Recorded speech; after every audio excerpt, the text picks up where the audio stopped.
Alô galera goiana, alô galera atleticana, aquele abraço, sejam bem-vindos ao Futebol 62, o jornalismo esportivo do século XXI. Neste domingo, o Atlético empatou com o Cuiabá por 1-1 em jogo válido pela 23ª rodada do Campeonato Brasileiro, resultado ruim para o Dragão, e a partir de agora eu vou fazer para vocês uma análise do que foi este jogo, pelo lado tático, técnico, também a questão psicológica e a consequência matemática deste empate entre as duas equipes. Logo depois da vinheta de abertura, eu trago para vocês os detalhes.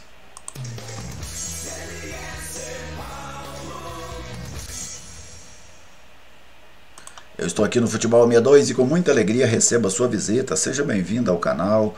Já deixa aí aquele like da confiança. Se você ainda não é inscrito, eu te convido a se inscrever. Venha fazer parte da nossa comunidade, venha fazer parte do Futebol 62, um trabalho totalmente dedicado ao futebol goiano. Ative aí as notificações para você receber uma mensagem quando tiver um vídeo novo aqui no canal. Se sentir vontade, comente. Se gostar da nossa publicação, compartilhe com seus amigos nas suas redes sociais. Quem está conosco nesta missão de fortalecer o Futebol 62 e a mídia independente é o Bazar do Professor Alcides, uma completa linha de material esportivo, material escolar, roupas, calçados, tudo isso na maior loja de departamentos de Goiás, presente aqui no estado e também em algumas cidades da Bahia. Bazar do Professor Alcides, um nome de confiança em Goiás. Bazar do Professor Alcides, um grande parceiro aqui do Futebol 62. Bom, não deu, né, para o Atlético, que deixou escapar uma vitória dentro de casa num confronto direto contra o Cuiabá. No final do vídeo eu vou falar das consequências matemáticas desse empate. Mas agora vamos ver aqui as equipes que entraram em campo. O Atlético do técnico Jorginho começou a partida com Renan, Rainer, Lucas Gazal, Klaus e Arthur Henrique, Maranhão e Marlon Freitas, Ayrton, Wellington Rato e Luiz Fernando. Lá na frente, o Diego Churin. A equipe do Cuiabá, de Antônio Oliveira, num 4-3-3, de Walter, João Lucas, Joaquim, Marlon e Osório, Camilo, Rafael Gava e Pepe, o Gabriel Pirani, o Daverson e o Valdívia. Os números do jogo, né, os principais números do jogo, aí estão. O Atlético teve uma posse de bola de 37%, o Cuiabá de 63%. As finalizações, 7 do Atlético, 2 na direção do gol, 23 do Cuiabá, sendo 7 na direção do gol. A precisão nos passes, 77% do Atlético, 88% do Cuiabá. Os cruzamentos, 10 do Atlético, sendo que o Atlético ganhou 4, Cuiabá cruzou 50 e ganhou 8. Lançamento, 52 do Atlético, sendo 26 corretos, 46 do Cuiabá, sendo 31 corretos. Desarmes, o Atlético foi bem neste quesito, 17 desarmes do Atlético, 11 desarmes do Cuiabá. E os escanteios, 3 para o Atlético e 17 para a equipe mato-grossense. Agora vamos conferir o mapa de calor, né, das duas equipes, começando aí pelo Cuiabá. Aliás, pelo Atlético, né?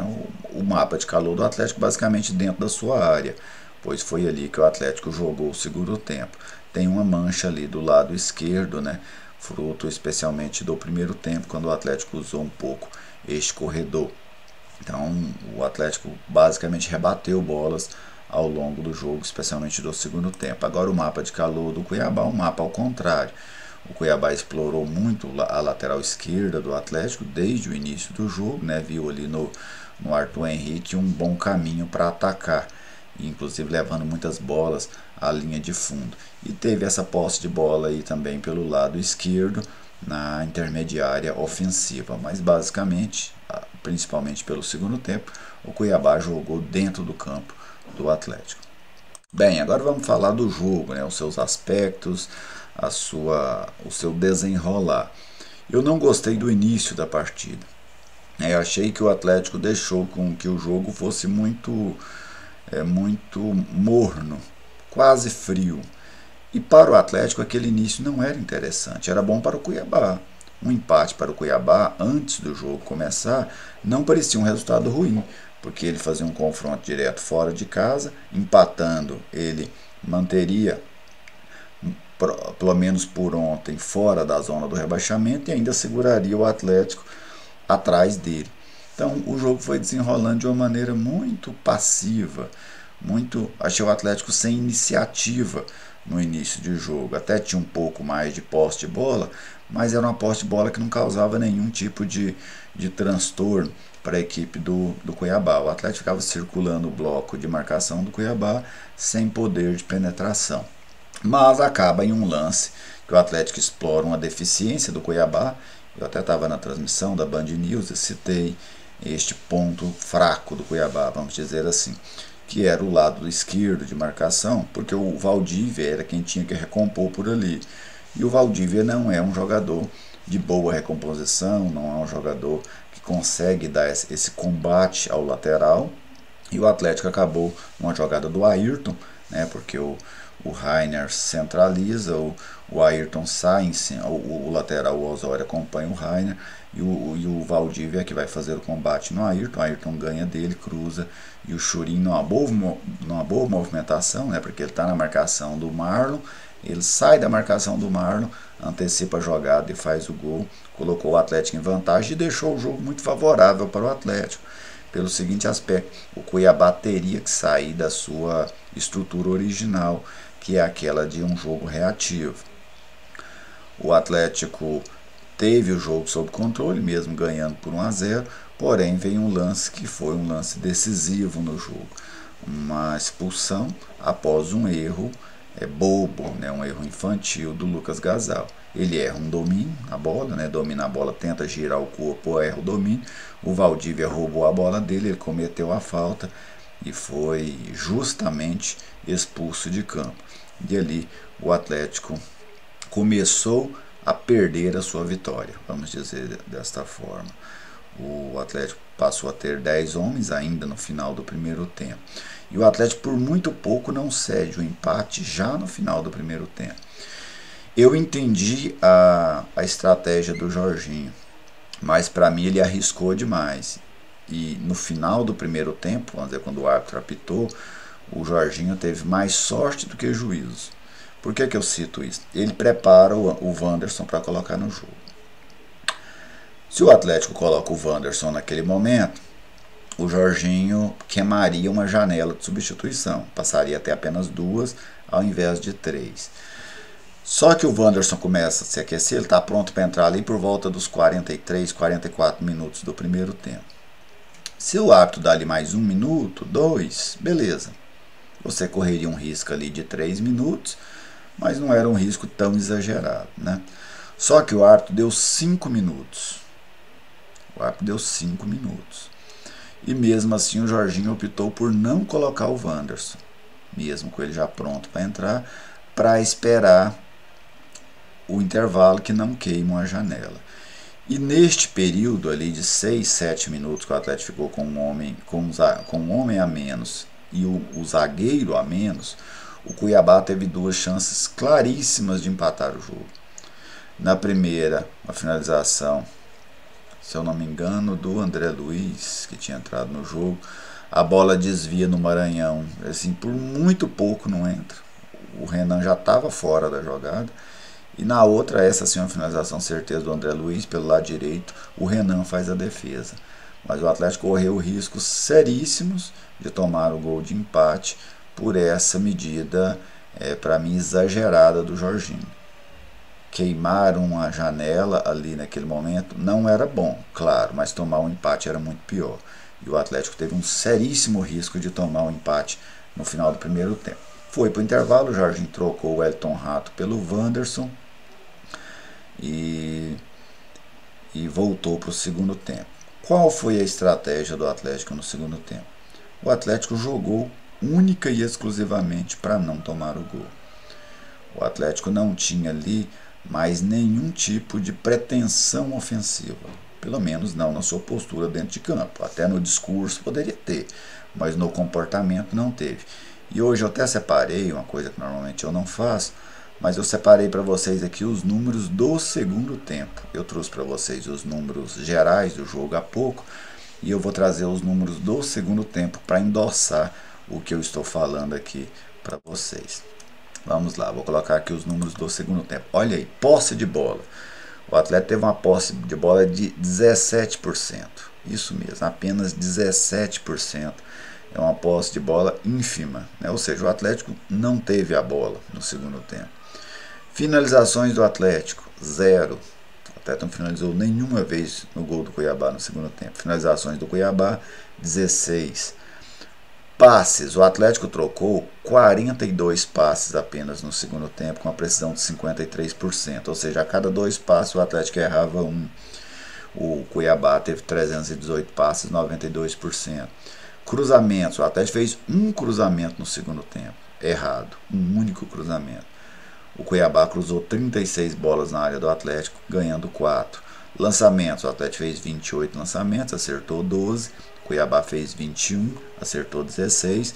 Os desarmes, 11 do Atlético, até porque jogou o tempo inteiro sem a bola. Um desarme do Cuiabá, que não precisou desarmar o Atlético não tinha a bola. E os escanteios, nenhum escanteio para o Atlético e 14 escanteios para a equipe do Cuiabá. Então esses números do segundo tempo mostram que o Atlético reforçam, né, que o Atlético não teve nenhuma pretensão ofensiva. Eu entendo perfeitamente você defender um resultado, você ganhando com um homem a menos, absolutamente natural. Eu só acho que o nível disso foi exagerado, porque o Atlético optou única e exclusivamente por defender sua área. Os jogadores que tinham um certo poder de manter a bola foram todos substituídos. O Rato foi substituído, o Marlon Freitas foi substituído, e o Atlético nem o contra-ataque ele teve. O Atlético não executou nenhum contra-ataque no segundo tempo. Então você tinha uma proposta que era só se defender e fazer de tudo para evitar tomar o gol de empate.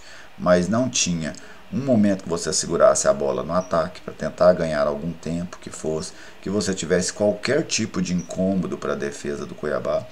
Inclusive, para mim, o Antônio Oliveira, técnico do Cuiabá, foi conservador demais. Porque se você tinha um Atlético que não ia no ataque nem para remédio, como diz no interior, por que ele manteve 2 zagueiros no jogo? Para quê? Tira um zagueiro, põe um meia, né?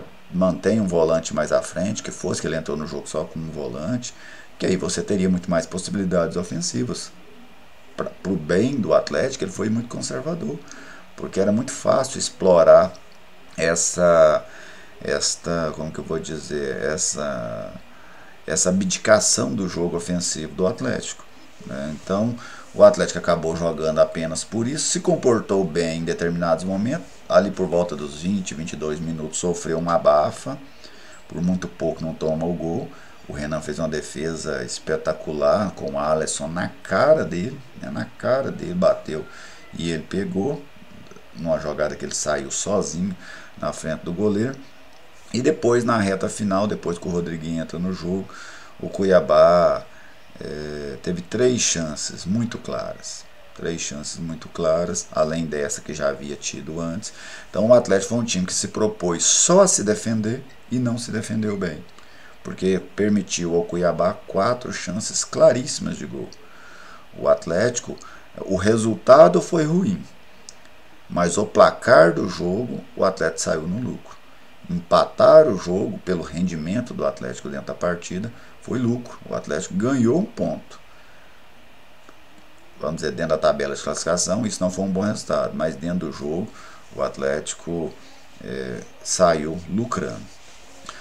Veio o gol de empate. Esse é um gol que não tem a ver com o Cuiabá ter um homem a mais, porque foi um gol de escanteio que o Rodriguinho, jogador baixo, ganhou dentro da área. O Rainer perdeu a disputa com ele por cima, tomou o gol de empate. Tomou uma bola na trave do André Luiz e o Rainer tira uma bola de cima da linha numa finalização já nos acréscimos, né, do jogo, do segundo tempo, de muita sorte, né, porque ali fatalmente se o Atlético toma o gol ele perderia o jogo. Então o Atlético, eu não gostei da postura do Atlético no segundo tempo. Como eu citei, eu entendo o time defender o resultado, entendo a equipe jogar com as suas linhas baixas, mas eu não entendo você não ter nada de contra-ataque e você não ter nenhuma intenção nem de segurar a bola no seu campo. O Jorginho, no pós-jogo, ele até afirmar, mas eu não queria que isso acontecesse, mas o adversário foi empurrando o Atlético para trás. Essa força, ela é compreensível, mas a altura da marcação do bloco que o Atlético adota, esta é uma função do treinador. Se o Atlético está marcando dentro da sua área contra a vontade do treinador, aí então o treinador não está sendo atendido no seu pedido. Porque se você pega, tudo bem, o Atlético veio marcar um 4-1-4-1, natural, é o modelo mais comum quando se perde um jogador. Mas você poderia ter isso pelo menos num bloco médio. Ainda mais que o Cuiabá manteve os seus dois zagueiros no time, manteve o volante no time para o início do segundo tempo. Então o Cuiabá ia fazer uma saída ali com 3, 4 jogadores. Então você conseguiria fazer essa marcação um pouco mais alta para não jogar tão dentro da sua área como o Atlético jogou. Matematicamente, né? Pode-se entender, o Atlético terminou a rodada do mesmo jeito que começou. Sim, terminou em penúltimo lugar, a 2 pontos do Cuiabá, que é o primeiro time fora da zona do rebaixamento. Esse número pode aumentar hoje. Por exemplo, se o Avaí ganha, o Avaí vai a 25, aí o Atlético estaria a 3 pontos da primeira equipe que está fora da zona do rebaixamento. Mas o aspecto não é esse. O ponto que a gente precisa focar é o seguinte: o Atlético tem um jogo tem uma rodada a menos para fugir da zona do rebaixamento. Queimou uma rodada. O Atlético não enfrenta mais o Cuiabá. Perdeu a oportunidade de vencer um confronto direto. Então esses dois aspectos precisam ser ressaltados. E outro, que para mim talvez seja até o principal: o Atlético segue dentro da zona de rebaixamento. E trabalhar dentro da zona de rebaixamento é muito pior. Então o Atlético prolonga a sua estadia dentro da zona do rebaixamento. E isso vai e pode dificultar a missão rubro-negra de fugir da degola. Tomara que o Atlético consiga. Em outros fatos sobre Jorginho, sobre o clássico com Goiás, ao longo da semana, desses próximos dias, eu vou gravando outros vídeos, tá bem? Fique à vontade, deixei a sua mensagem, mandei o seu recado, você viu o vídeo aqui até o fim, muito obrigado. Se ainda não é inscrito no canal, mais uma vez eu te convido a se inscrever. Grande abraço e até a próxima.